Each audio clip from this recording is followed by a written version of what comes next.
Good day. My name is Lydia Hamilton Smith. I greet you from Gettysburg, where I was born and where I stayed for some 20 years. I was born on the sweetest day of the year, which was Valentine's Day. I married and had 2 children there in Gettysburg.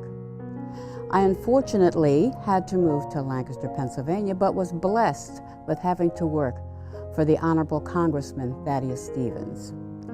He taught me the ways of finance as he saw my interest in education, and he believed that everyone should have the right to an education.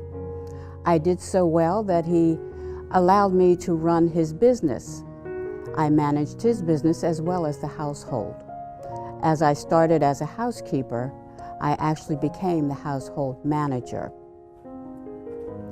I stayed there for some 20-some years working with the congressman, and we had a secret that very few knew at that time. The congressman and I were a part of the Underground Railroad.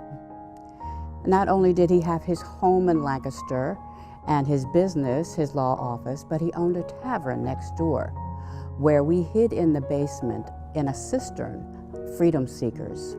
He also used the aid of a sheriff in town by the name of David Miller to help him release escaped slaves. But I also became an entrepreneur, a businesswoman. I was able to buy property. I had property in Gettysburg. I had 6 properties in Lancaster and 1 in Washington, D.C. I also owned railroad stock. This was something he also believed in, that everyone should have the right to run a business and be successful.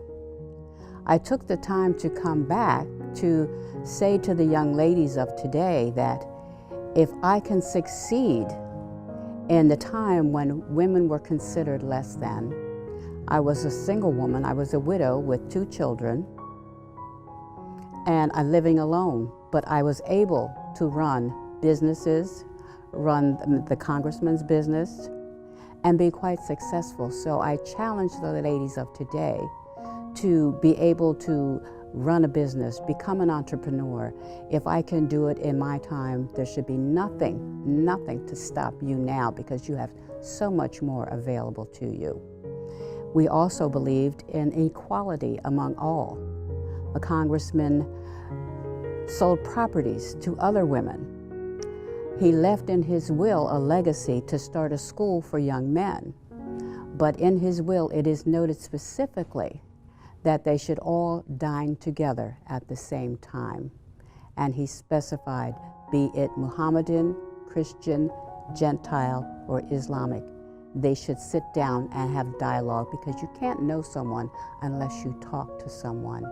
So I'm very happy to see that this has progressed in this time as I venture back. And those are my times for being here. And I thank you for your time.